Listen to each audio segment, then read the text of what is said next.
Hello, Fearless Gamers, and welcome to another video blog here on Fearless Games.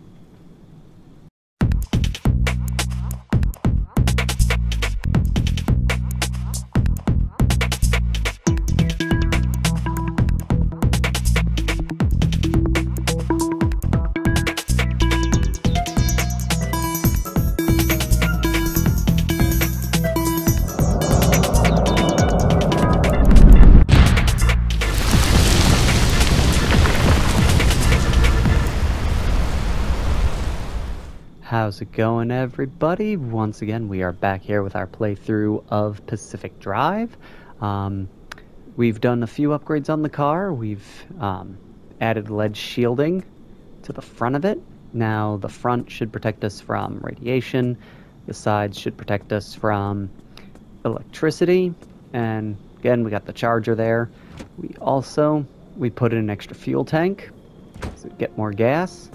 Added roof racks to the top of the car, and a few more customized work, like we changed the gear shift into a sword this time, and did slight touch-ups on the paint job here. And so now what we are going to be doing is trying to get to the mid-zone, and this is where I left off in my previous run through. I didn't have a fun time getting there. Hopefully now with my knowledge, be able to do it with a lot less pain and suffering. So let's see how we do.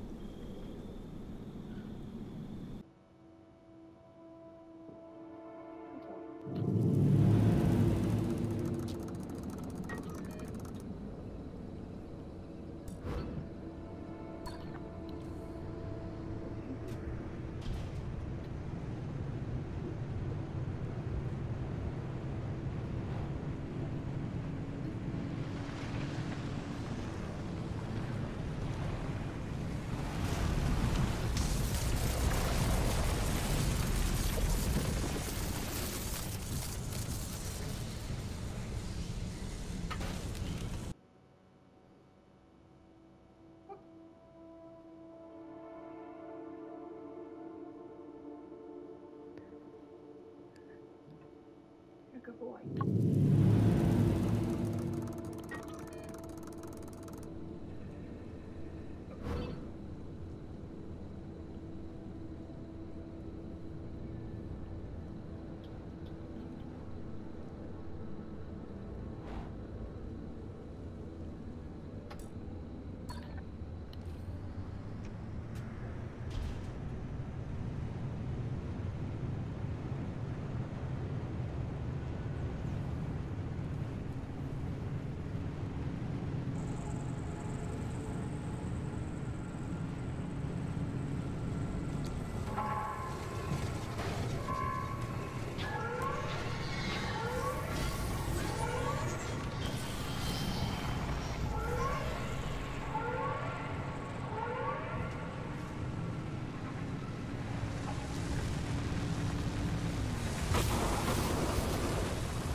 Ooh, there's a bit of unstable energy. Very nice.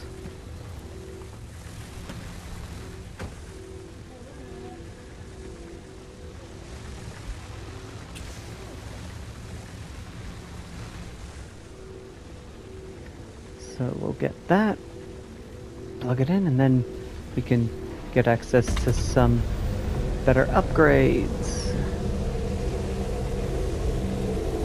Yay, yes, charge my battery. Charge my battery, you stupid things. Yeah, see, it's charging the battery instead of hurting the car. Ooh.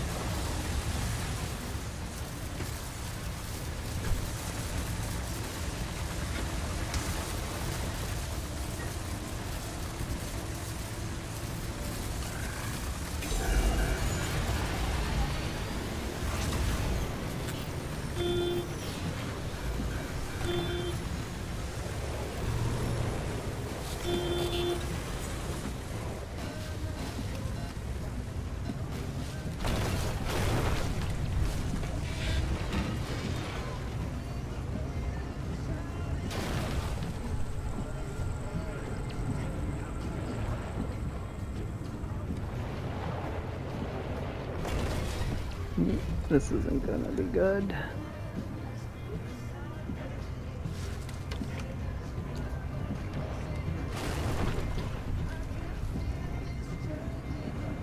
Okay, now I'm on a road.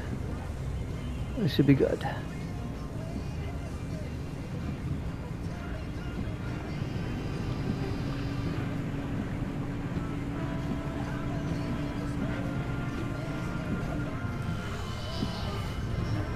Oops, wrong button.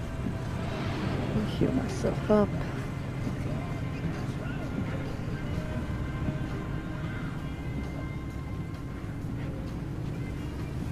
And there we go. Safe and up.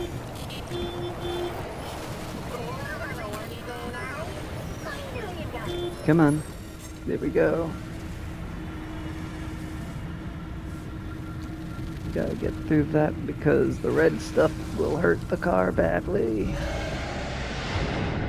Alright. Well, looks like that wasn't the mission it was supposed to be.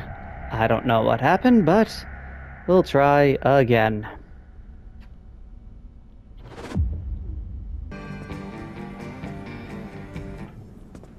Alright, so we now actually have the path to take to get to where we need to be. I changed out this door and the opposite side door for LED paneling, and I added extra insulation panels here, so I should be good for electricity and radiation issues. Really couldn't think of anything else, how else to set it up, so I thought this would be the best. We got some pieces charging in that panel there. And yeah, that was pretty much it. So now we shall go back and get to the mid-zone.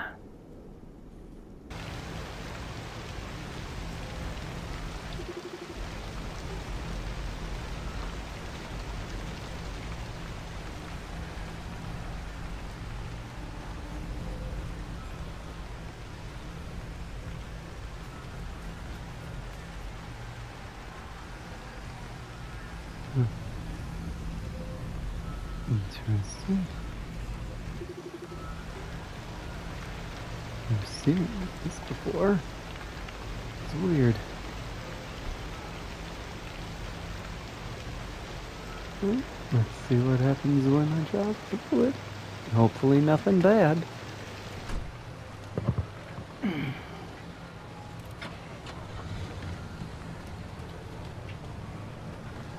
Should have made that hydro developer.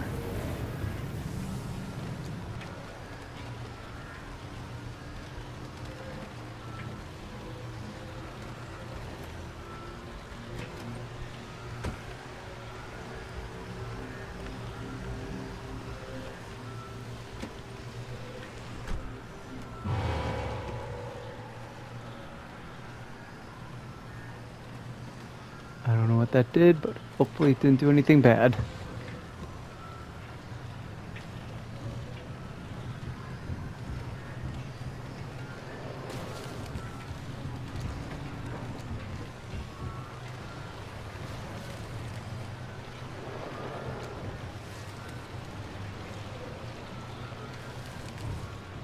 Now I just need to get back on the road.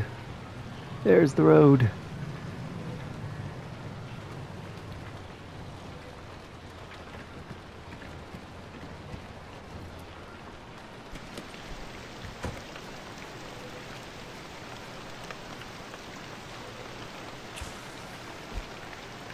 More lead shielding, always good.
That's what I'm looking for.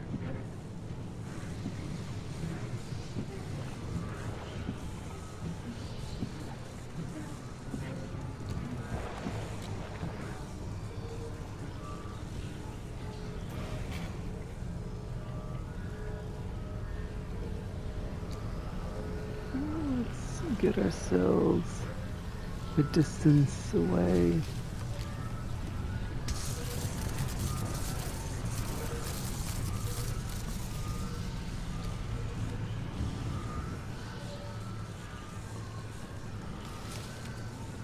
Okay, that should be good enough.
Alright. So, want to try and get some arc energy, or some anchor energy in before we go to the next zone. So then we will hit that one up, and then we'll go straight to the next zone. We now have to get to this place and move pretty quickly because overcharged electricity, because there's going to be an issues where it's probably going to do some heavy damage, and I want to make sure I have enough to keep me alive when I get there. So let's see how well this goes.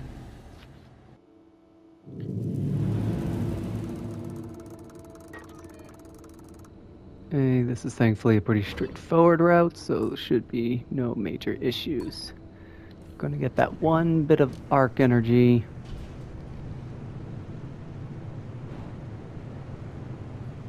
But then not gonna spend too much time in here because it looks like the storm will be here pretty quickly, so I don't want to waste too much time.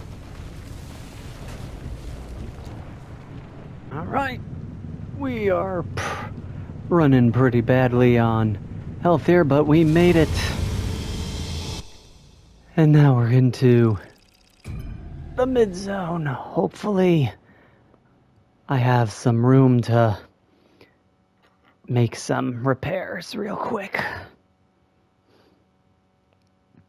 Another reason why it's always good to gather supplies wherever you can, because stuff like this happens.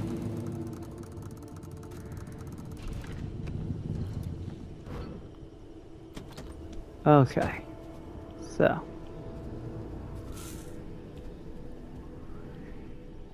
first, put away these kits that are useless. Do I have the means to make an electrician's kit? Yes.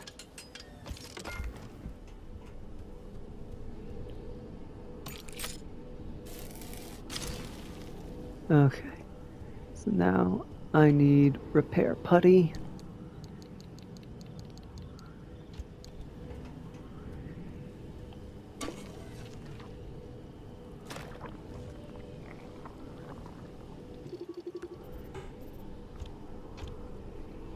That's gonna need a mechanic's kit. Okay, that one's fine. This needs help. That tire's fine. That panel will survive for now. This needs help. Can I make repair putty? Yes, I can. Ow. That should be good for now. That panel's fine. That door's... Okay, this door needs help. Alright, and when I get back, we will be making our way towards the mid-zone. Hey there, fearless gamers. Unfortunately, I had a little glitch with my save file, and the video of me getting through into the mid-zone did not record. So unfortunately, we missed that bit of the story, which was basically, we got into the mid-zone, Oppie's transmission wasn't coming through, so the other two who were in the mid-zone had me activate a signal booster that would help Oppie's transmission get into the mid-zone, and we had to rush back here, where the crew asked me to sneak into this little back room, which got them some data that Oppie's been keeping from them, and also an upgrade to the car. Now the car has the ability to heal me while I'm sitting in the driver's seat at the expense of energy. You can see here we've done some more modification to the car. We added the radar detector that helps me find resources, and that was pretty much it for that. We added a few extra lockers to the building, and we also got our first bit of corrupted energy. That was a bit of a surprise. And so now we are going to the next part, which is they want me to go to this area they call the Visions. Or, sorry, they want me to go into this other part of this mid-zone to see the visions from the first mass hallucination event. So our planned route is got us going pretty much up to here, through here, and up into there. So for this, we will just continue on from where we left off and go from there.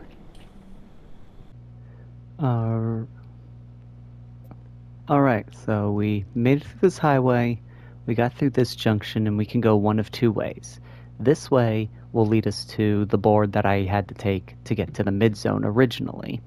And I don't want to go through that again, so we're going to just quickly jump into this one here, which is directly in the mid-zone. We've got a corrosive downpour, so it's going to hurt our stuff, especially eruptive. Looks like we got a lot of eruption pieces here. There is some unstable anchors here. There's an abductor. Quite a few things here. And then we'll jump into this zone. So, let's go.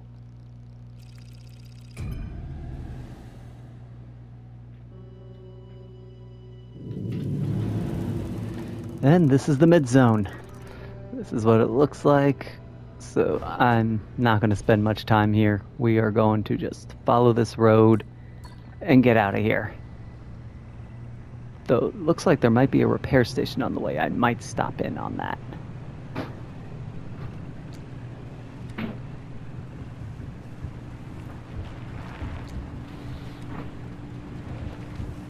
But we'll see where this leads us up. Yep, there's another new anomaly.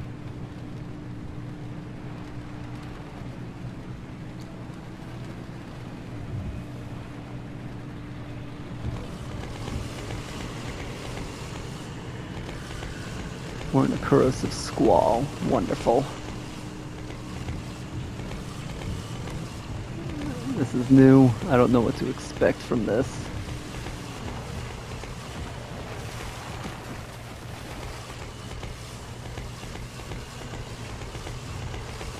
Huh? But I'm going area I don't want to be. I want to go this way. Try and be careful and also think at the same time, because don't want to make a rash decision that would end up screwing us over, but looks like we're out of here in a few moments. Then I'll have time to think. There we go.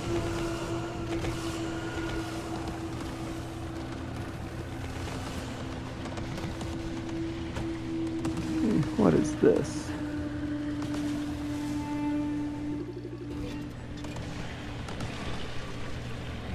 Oh, great. We don't want to be here.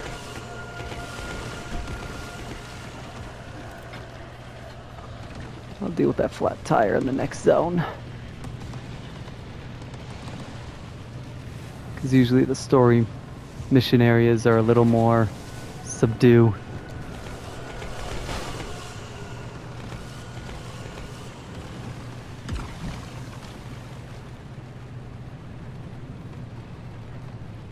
Since we're right here. And I don't know if that flat tire is gonna add more to my time.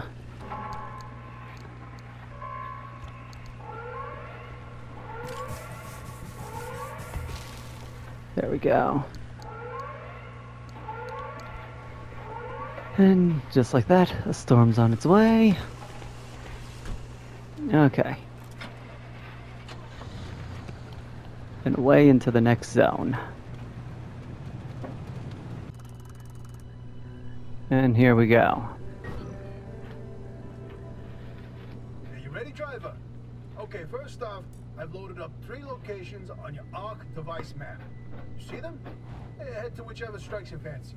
You're sending them to the Visions? Sure am. We're going to use this. My optical vassalizer. We shouldn't use that.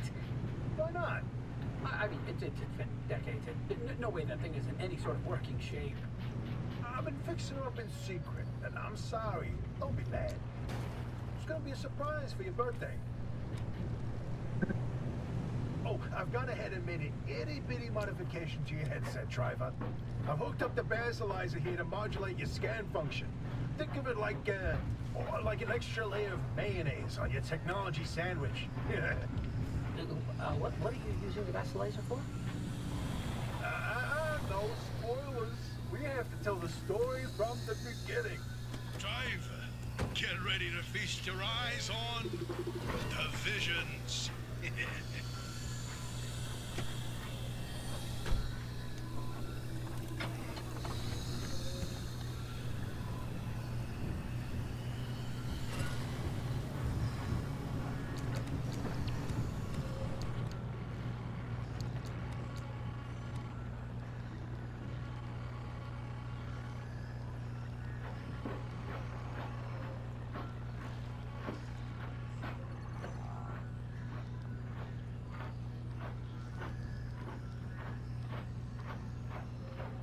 So we told you about the mass hallucination. Hundreds of people, 30 seconds of crazy, yada yada. But there was one instance where that event and the remnants intersected. The story of Laura Cesari. Laura worked at ARDA as an executive secretary. She put in her hours, but she spent her evenings with a real passion. Painting. When the hallucination event swept through, Laura was overtaken like everyone else. But for her, the visions didn't stop. She tried painting them, but grew frustrated at her inability to recreate what she saw. Carter wrote her off as one of the many whose brains got scrambled by what they saw. Until Laura stumbled across a rusty can of paint in the woods. It was a remnant. Once she started using this paint, the visions in her paintings began to come true. She painted feverishly for over a year, chasing the visions the entire time. Until the day the paint ran empty. And then she disappeared. Like all remnant holders do. Now that we know the remnants and the mass hallucination are related, maybe Laura's visions can help us out.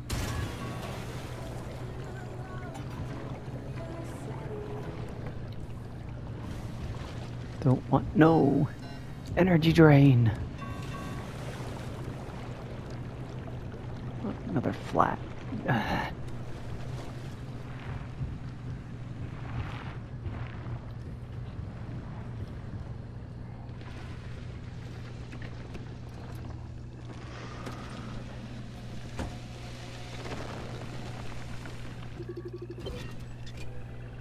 Ah, the Bigfoot mural. My personal favorite.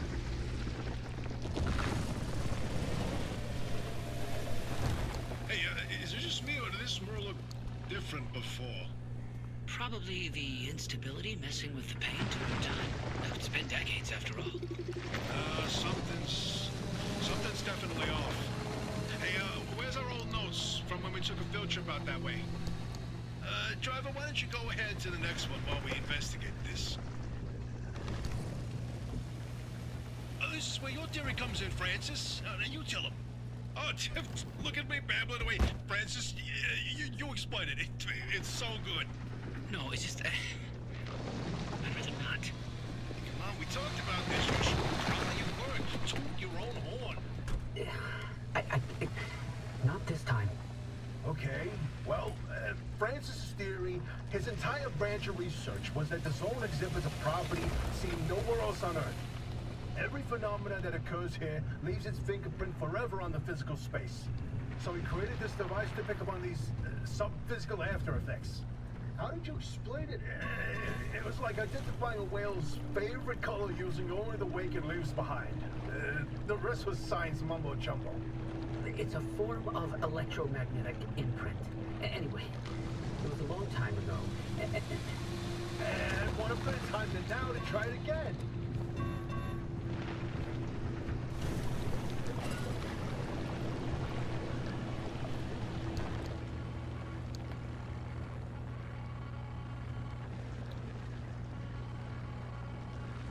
Driver, if you come across a mushroom like the one you do, not eat it.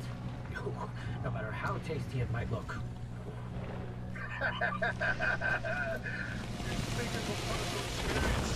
Let me tell you, it wasn't pretty. Oh, just thinking about it makes me want to puke all over again. You've probably passed the biogenerators by now. They're our source of power in the mid-zone, and one of the best demonstrations of renewable limb tech. Yes, these battery farms keep our lights on, but more importantly, they're also the only place in the entire zone where anomalized mushrooms grow. And guess who turned out to be the world's biggest fan of those mushrooms? Bigfoot itself. And the vision foretold its arrival in the zone. It started with those pods hanging from the battery farms were found chewed up. At first, they blamed it on the local wildlife. This was back when we used to have some. Then, the sightings of 10-foot-tall creatures started that didn't attract much attention on their own. Not until the first footprints were found. The Olympic Peninsula has always had a collection of Bigfoot sightings. But they were rare until Bigfoot had its first taste of the anomalized mushrooms. Then it couldn't stay away. And that's when the Squatches came knocking. They jumped the wall, set up camp, and they got to investigate it. Once they learned of the Sasquatch's appetite for these mushrooms, they cultivated entire farms of stuff. For months, they propagated mushrooms and set traps. And for months, evidence mounted that Sasquatch was making its rounds and evading those traps. Until one night, the experts disappeared. Bigfoot got them, no question. Come on, all 8 at once? How is that possible? Never get in the way of a hungry Sasquatch.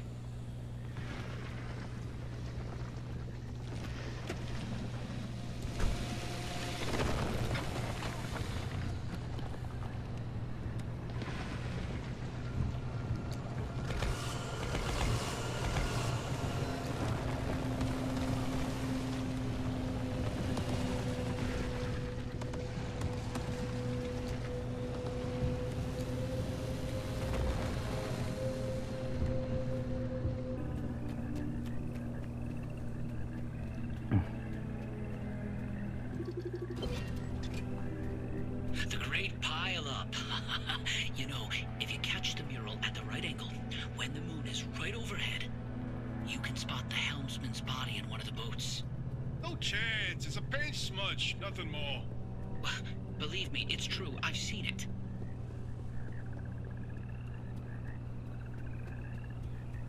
Oh, did you see that, Francis? Oh boy, Francis, look. Look here, it's different from our sketch when we visited in '82. It's all scrambled, but the shape seems familiar.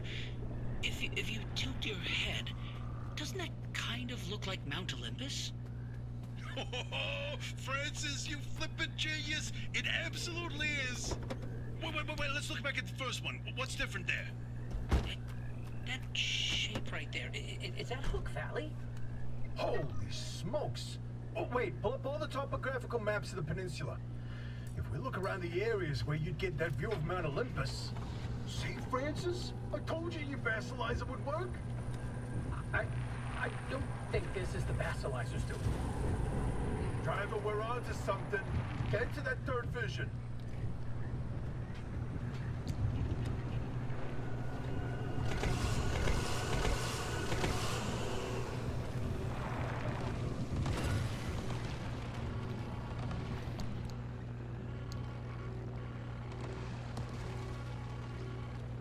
You know, I'm telling you, the helmsman never made it out of the zone.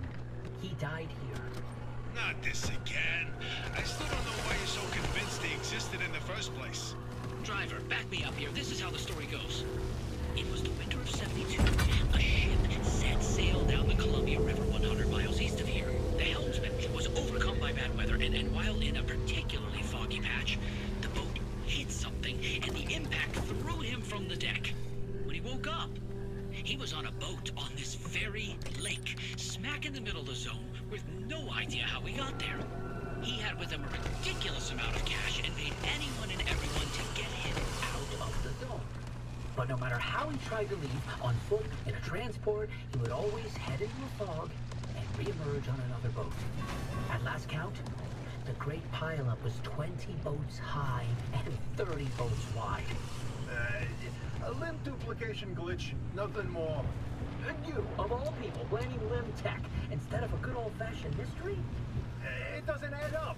Artist's favorite pastime was carting people out of the zone. How could someone actually fail to escape? And a mysterious man with a backpack full of cash, and the one place he can't spend it. Seems awfully fishy to me. So about that last vision. What about that last vision? You're gonna make me... I can't. Yeah, I can't even look at it. Francis, you explain it. Maybe you've already seen them, driver. A freestanding bright blue door in its frame, out in the wilderness with nothing around it. If you do see one, don't get anywhere close to it. I don't want to talk about it. He was pretty close to a doorway when it opened. It's called the inverting doorway. When the door is shut, it's safe. But once in a while, it opens, and everything near it is turned inside out. Its victims are mostly bears, squirrels, outside, fur and feathers on the inside. It's not fun to see. Once, a group of hikers didn't heed the warning and... No, we're done here, driver. If you see where you stay away from it, that's all you need to know. Let's go. And it, as you saw, had a different scraper, cutter.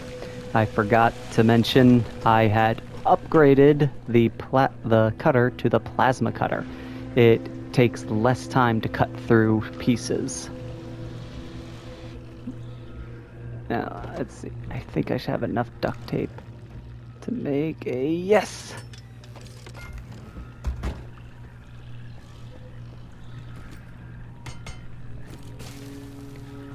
I don't, because if this is anything like the other boards, I do not want anything to hinder my escape.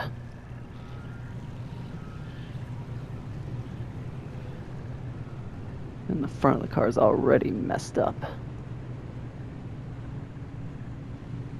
But thankfully, this is following like the pattern of the other story-based zones. The first time you're in it, it's fairly subdued. It's the next time you visit that it gets pretty bad. Alright, now we'll be on to the next vision. Okay, this looks like the final checkpoint. Or the objective, sorry. And then I bet we're gonna have to run again. So that's why I got the car all the way over there. It's already on the road, facing in the direction of what looks like a gate on the map, because I'm pretty sure one of them's gonna open as soon as I scan this. The inverting doorway. Ugh. I don't like this one.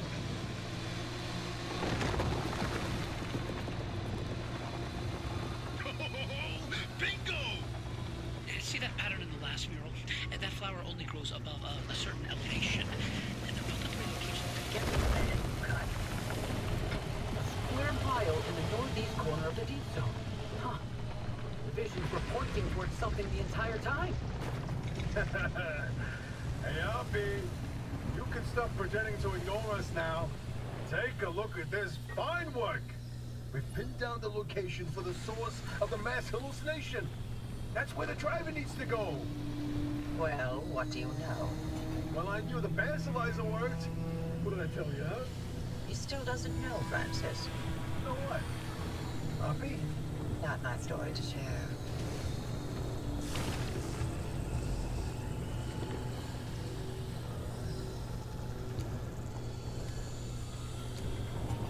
My theory, and that basilizer,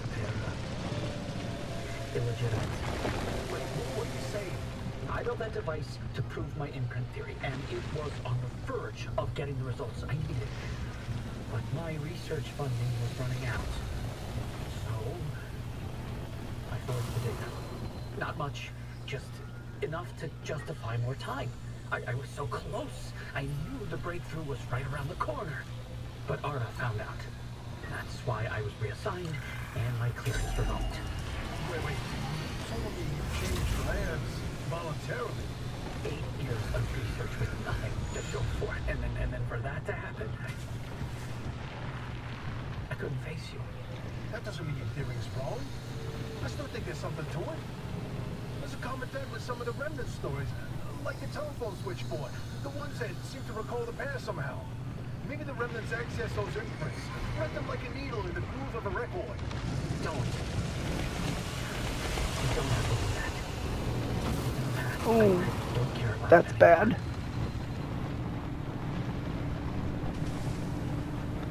But listen, I've got this suspicion, right? If we can just get the car to the mass hallucination source, what we find they can prove it daily. It's worth a try, isn't it? I'm tired of trying, Tobias. I've tried all my life, and it didn't go so well. Look, I don't have Okay. one of those fancy degrees that you and Arby have. I never got to science. I was wiping down your lab benches. Whew. And there we are. We are back. We got some unstable energy, some stable energy. Interesting thing about that deep zone area you identified. I ran every coordinate in that area through the ARDA database, and what turns up?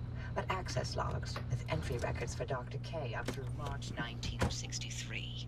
What? No, the doctor died in 1961, in the lab accident. So we were told. Then, I found access logs for both that deep zone site and Red Meadow. Years and years worth of activity. The Red Meadow Research Facility? But it was demolished the same year. After the structural damage caused by the... lied about that too, didn't they? It appears so. The driver should give the Red Meadow ruins a visit. If Dr. K didn't die that day, I'd like to know what was keeping him so busy. So would I, but... do we have time for this? We don't know how long the driver's got with that remnant. And that's why we need this information. Whatever Dr. K was doing relates to all of this. It may be the key to what lies at the end of the road for the driver. I... agree with you. God, I hate saying that. Driver, I've marked the Red Meadow facility on your route planner. Head there whenever you're ready. Alright. So, that is all for today. Next time, we'll be heading off to the Red Meadow, so I'll do some repairs, see if I can do any upgrades. Again, let me know what you think, any tips, tricks that you want to share. I can see if I can incorporate them in the next video. And if you haven't already, hit that subscribe button, give that little like button a hit, and click that little bell icon so you know when more of these videos come out. So until next time, Fearless Gamers, take care.